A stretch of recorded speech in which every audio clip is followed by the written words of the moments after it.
విశాల భారతదేశం మనది, హిమాలయాలకు నిలయమిది. ఇలాంటి దేశంలో ప్రజలంతా విశాల హృదయంతో మెలగాలి. మతాలు వేరైతేనేమి, భాషలు వేరైతేనేమి, భారతీయులం అందరం మనమందరం. విశాల భారతదేశం మనది, హిమాలయాలకు నిలయమిది. ద్వేషం రోషం తొలగాలి, ప్రేమ స్నేహం వెలగాలి. బుద్ధుని గాంధీ బోధనలచే పులకించిన దేశమిది. ప్రేమ పతాకం చేకొని ఐక్య పథంపై పయనిద్దాం. త్యాగశక్తియే మన మహాయుధం, విద్వేష శక్తులనెదిరిద్దాం. విశాల భారతదేశం మనది, హిమాలయాలకు నిలయమిది.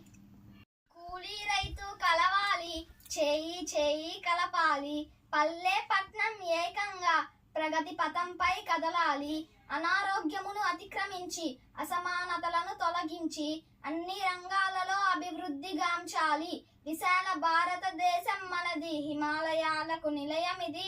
ఇలాంటి దేశంలో ప్రజలంతా విశాల హృదయంతో మెలగాలి.